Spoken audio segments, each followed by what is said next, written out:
My name is Kavita Rodriguez and I'm an advisor here at the Energy Education Center in Irwindale, and I lead the development of curriculum for everything building electrification and decarbonization.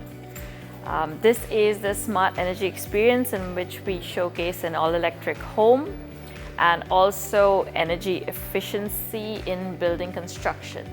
This display here focuses on building efficiency.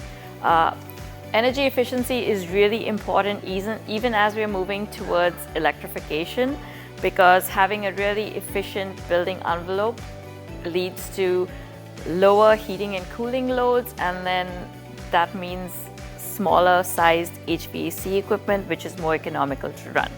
So this display here showcases advanced framing techniques in both walls and attics to increase the thermal performance of your building envelope.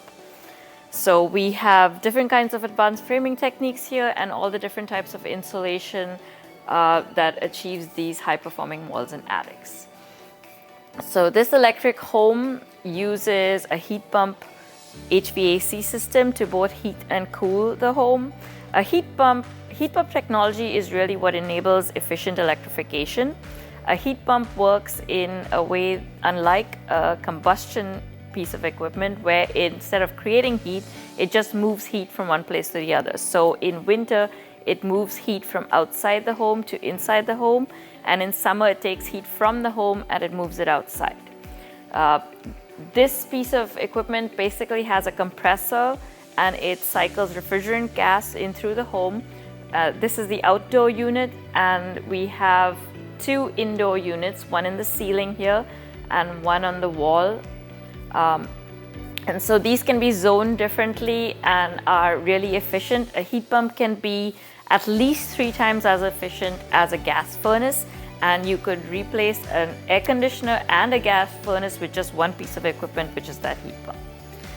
Another key piece of technology in building electrification is in induction cooking. So unlike an electric resistance cooktop, induction cooking uses a coil in the cooktop to induce a magnetic field around a pan. This creates eddy currents in the surface, in the material of the pan, which creates heat, which directly moves into the food that's in the pan. So unlike gas cooking, it doesn't create extra heat around it, and it also doesn't create any emissions in your home, which is good for health and safety. The last piece of heat pump technology in your all-electric home is the heat pump water heater. A heat pump water heater is exactly the same technology that is heating and cooling your air, but instead of heating the air around it, it's heating the water in the tank below here.